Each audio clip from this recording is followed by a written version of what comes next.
जय श्री कृष्णा मित्रों, प्रभु की कृपा आप सब पर बनी रहे। साथियों, क्या आपके मन में कभी यह प्रश्न उठा है कि हमारे साथ इस जीवन में जो कुछ भी अच्छा या बुरा हो रहा है, क्या वह सब पूर्व जन्मों के कर्मों पर आधारित है? और यदि इसका उत्तर हाँ है, अर्थात सब कुछ पहले से ही निर्धारित है, तो हम कुछ भी करें, अच्छा या बुरा, उससे क्या ही फर्क पड़ता है, क्योंकि भोगना तो हमें वही सब पड़ेगा जो पहले से लिखा गया है। तो आइए इसको समझते हैं। साथियों, यह सत्य है कि हमारे पूर्व जन्मों के जो भी शुभ अशुभ कर्म हैं, उनसे ही हमारे इस जन्म के सुख दुख, सफलता असफलता, जय पराजय आदि निर्धारित होते हैं। उन कर्मों को हम प्रारब्ध भी बोलते हैं। किंतु हम मनुष्य हैं, कोई जानवर नहीं जो सिर्फ अपने पूर्व जन्मों के कर्मों को ही भोगेंगे। मनुष्य योनि में हम अपने प्रारब्ध के प्रभाव को कम भी कर सकते हैं और उसके लिए हमको नए कर्म यानी कि क्रिमाण करने होते हैं। तो यदि हम भगवत भक्ति, भगवत अनुष्ठान, शास्त्रों को पढ़ना, परोपकार, तीर्थ यात्रा करना आदि पवित्र कार्य करते हैं, तो हम आई हुई असफलता को भी सफलता में बदल सकते हैं। और यदि हम सिर्फ मनमाने आचरण करते हैं, अपवित्र कर्म करते हैं, तो हम इस जीवन में भी सिर्फ पूर्व जन्मों के शुभ और अशुभ कर्मों के परिणाम को ही भोगेंगे। यहाँ यह बात ध्यान देने वाली है कि यदि पूर्व जन्म के पवित्र कर्म से हमको सुख मिल भी रहे हैं, तब भी वे सुख टिकाऊ नहीं होंगे, क्योंकि हम उनको बढ़ाने के लिए कोई नया कर्म अर्थात क्रिमाण तो कर नहीं रहे हैं। तो जैसे ही पुण्यों का प्रभाव खत्म होगा और पापों का प्रभाव आएगा, तो हम सब फिर असफल होकर दुख भोगने लगेंगे। और सबसे बड़ी परेशानी तो यह है कि पूर्व जन्मों के अपवित्र कर्म हमें इस जन्म में दुख दे रहे हैं। लेकिन अगर इस जन्म में भी हम अच्छे कर्म नहीं करेंगे, तो हम अपने आने वाले जन्मों में भी दुख ही भोगेंगे। तो साथियों, अभी भी मौका है। हमें लाखों योनियों तक दुख काटने के बाद भगवान ने नया कर्म करने के लिए मनुष्य योनि में जन्म दिया है। तो शास्त्र सम्मत नए पवित्र कर्मों को करिए।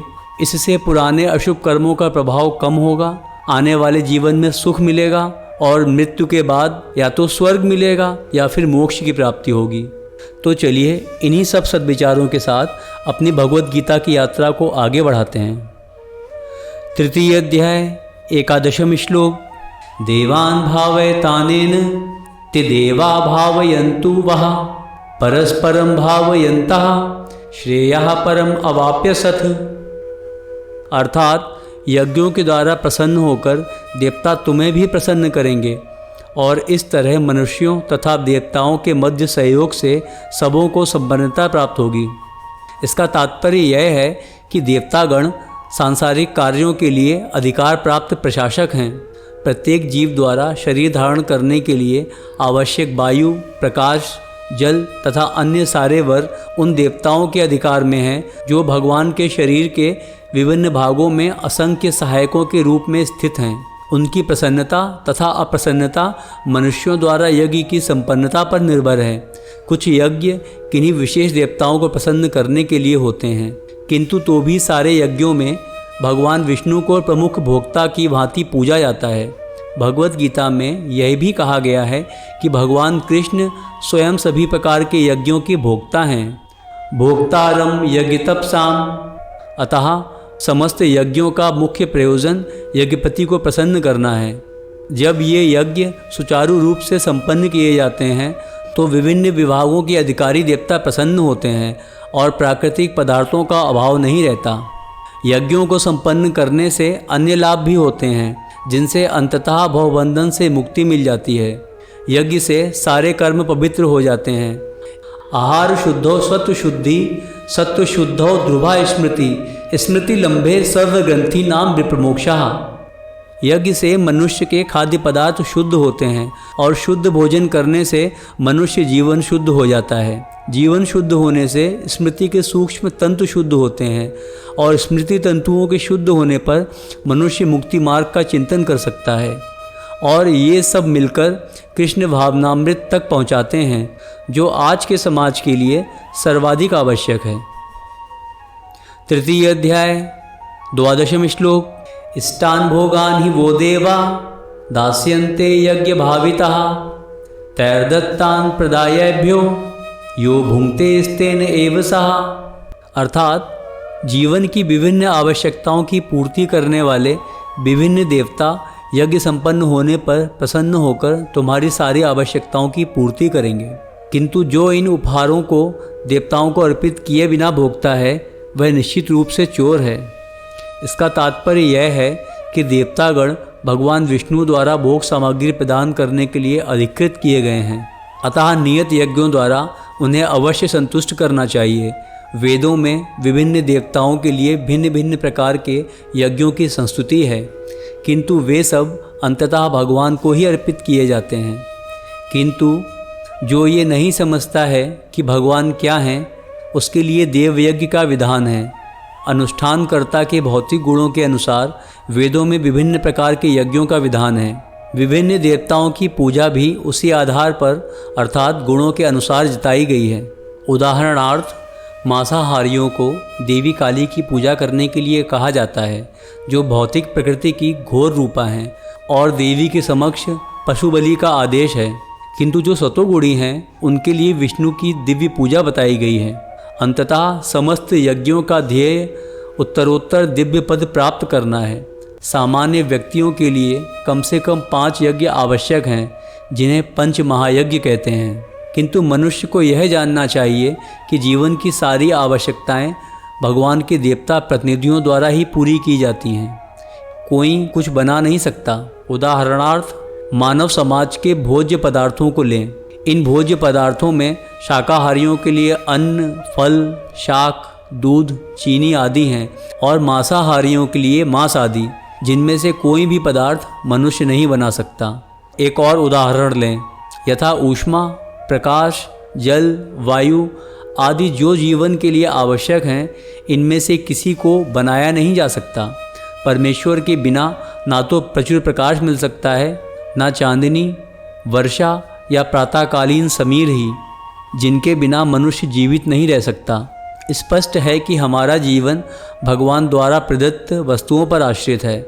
यहाँ तक कि हमें अपने उत्पादन उद्यमों के लिए अनेक कच्चे मालों की आवश्यकता होती है, यथा धातु, गंधक, पारद, मैग्नीज तथा अन्य अनेक आवश्यक वस्तुएं, जिनकी पूर्ति भगवान के प्रतिनिधि इस उद्देश्य से करते हैं कि हम इनका समुचित उपयोग करके आत्म साक्षात्कार के लिए अपने आप को स्वस्थ एवं पुष्ट बनाएं, जिससे जीवन का चरम लक्ष्य अर्थात भौतिक जीवन संघर्ष से मुक्ति प्राप्त हो सके।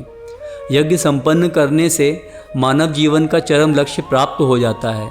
यदि हम जीवन उद्देश्य को भूलकर भगवान के प्रतिनिधियों से अपनी इंद्रिय तृप्ति के लिए वस्तुएं लेते रहेंगे और इस संसार में अधिकारिक फंसते जाएंगे, जो कि सृष्टि का उद्देश्य नहीं है, तो निश्चय ही हम चोर हैं और इस तरह हम प्रकृति के नियमों द्वारा दंडित होंगे।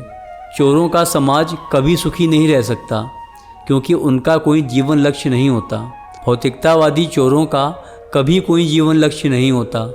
उन्हें तो केवल इंद्रिय तृप्ति की चिंता रहती है। वे जानते हैं कि यज्ञ किस तरह किए जाते हैं, किंतु चैतन्य महाप्रभु ने यह यज्ञ संपन्न करने की सरलतम विधि का प्रवर्तन किया। ये यज्ञ है संकीर्तन यज्ञ, जो संसार के किसी भी व्यक्ति द्वारा जो कृष्ण भावनामृत के सिद्धांतों को अंगीकार करता है संपन्न किया जा सकता है। तृतीय अध्याय 13वां श्लोक। यज्ञशिष्टाशिना संतो मुच्यन्ते सर्वकिल्बिषः भुंजते ते त्वगं पापा ये पचन्त्यात्म कारणात्। अर्थात भगवान के भक्त सभी प्रकार के पापों से मुक्त हो जाते हैं, क्योंकि वे यज्ञ में अर्पित किए भोजन अर्थात प्रसाद को ही खाते हैं। अन्य लोग जो अपने इंद्रिय सुख के लिए भोजन बनाते हैं, वे निश्चित रूप से पाप खाते हैं। इसका तात्पर्य यह है कि भगवत भक्तों या कृष्ण भावना भावित पुरुषों को संत कहा जाता है। वे सदैव भगवत प्रेम में निमग्न रहते हैं, जैसा कि ब्रह्म संहिता में 5वें अध्याय में कहा गया है। संतगण श्री भगवान गोविंद या मुकुंद या कृष्ण के प्रगाढ़ प्रेम में मग्न रहने के कारण कोई भी वस्तु परम पुरुष को अर्पित किए बिना ग्रहण नहीं करते। फलतः ऐसे भक्त अलग अलग भक्ति साधनों के द्वारा यथा श्रवण, कीर्तन, स्मरण, अर्चन आदि के द्वारा यज्ञ करते रहते हैं, जिससे वे संसार की संपूर्ण पापमयी संगति के कलमश से दूर रहते हैं। अन्य लोग जो अपने लिए या इंद्रिय तृप्ति के लिए भोजन बनाते हैं वे न केवल चोर हैं अपितु सभी प्रकार के पापों को खाने वाले हैं। जो व्यक्ति चोर तथा पापी दोनों है, भला वह किस तरह सुखी रह सकता है? यह संभव नहीं है। अतः सभी प्रकार से सुखी रहने के लिए मनुष्यों को कृष्ण भावनामृत में संकीर्तन यज्ञ करने की सरल विधि बताई जानी चाहिए, अन्यथा संसार में शांति या सुख नहीं हो सकता। तृतीय अध्याय, चतुर्दशम श्लोक। अन्नाद् भवति भूतानि पर्जन्यादन्न संभवः यज्ञाद् भवति पर्जन्यो यज्ञः कर्म समुद्भवः। अर्थात सारे प्राणी अन्न पर आश्रित हैं, जो वर्षा से उत्पन्न होता है। वर्षा यज्ञ संपन्न करने से होती है और यज्ञ नियत कर्मों से उत्पन्न होता है। इसका तात्पर्य यह है कि भगवद गीता में महम टीकाकार श्रील बलदेव विद्याभूषण इस प्रकार लिखते हैं, परमेश्वर जो यज्ञ पुरुष अथवा समस्त यज्ञों के भोक्ता कहलाते हैं, सभी देवताओं के स्वामी हैं और जिस प्रकार शरीर के अंग पूरे शरीर की सेवा करते हैं, उसी तरह सारे देवता उनकी सेवा करते हैं। इंद्र, चंद्र तथा वरुण जैसे देवता भगवान द्वारा नियुक्त अधिकारी हैं, जो सांसारिक कार्यों की देखरेख करते हैं। सारे वेद इन देवताओं को प्रसन्न करने के लिए यज्ञों का निर्देश करते हैं, जिससे वे अन्न उत्पादन के लिए प्रचुर वायु, प्रकाश तथा जल प्रदान करें। जब कृष्ण की पूजा की जाती है तो उनके अंग स्वरूप देवताओं की भी स्वतः पूजा हो जाती है, अतः देवताओं की अलग से पूजा करने की आवश्यकता नहीं होती। इसी हेतु कृष्ण भावना भावित भगवत भक्त सर्वप्रथम कृष्ण को भोजन अर्पित करते हैं और तब खाते हैं। यह ऐसी विधि है जिससे शरीर का आध्यात्मिक पोषण होता है। ऐसा करने से न केवल शरीर के विगत पापमय कर्म नष्ट होते हैं, अपितु शरीर प्रकृति के समस्त कल्मशों से निरापाद हो जाता है। जब कोई छूत का रोग फैलता है तो इसके आक्रमण से बचने के लिए रोगाणु रोधी टीका लगाया जाता है।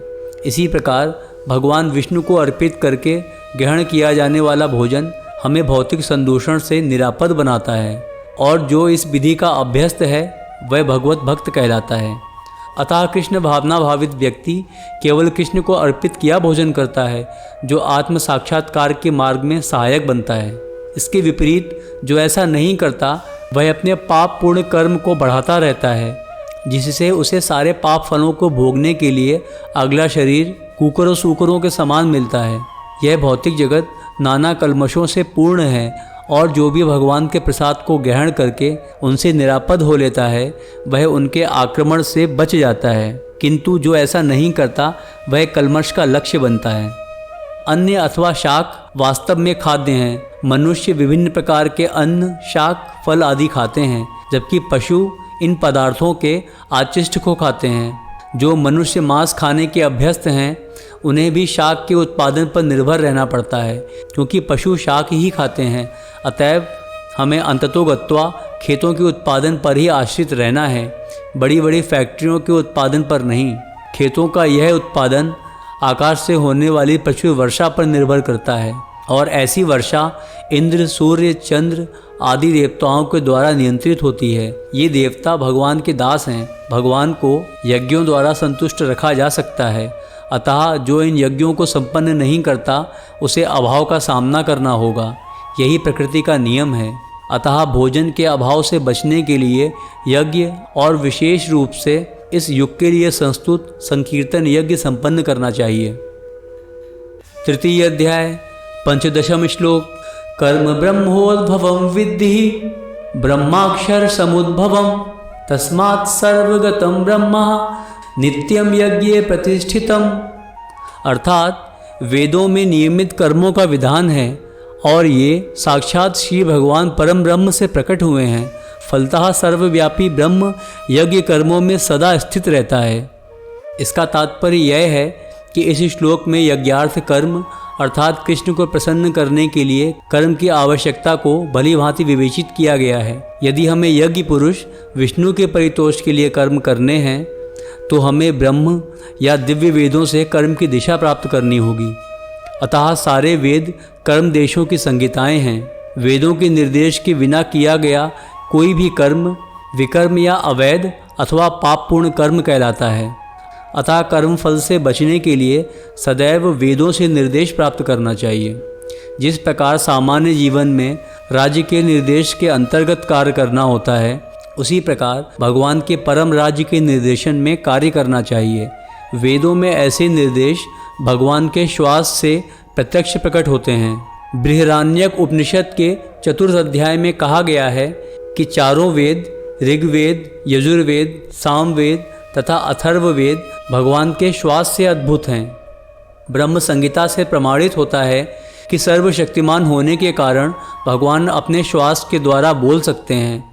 अपनी प्रत्येक इंद्रिय के द्वारा अन्य समस्त इंद्रियों के कार्य संपन्न कर सकते हैं। दूसरे शब्दों में भगवान अपनी निश्वास के द्वारा बोल सकते हैं और वे अपने नेत्रों से गर्भधान कर सकते हैं।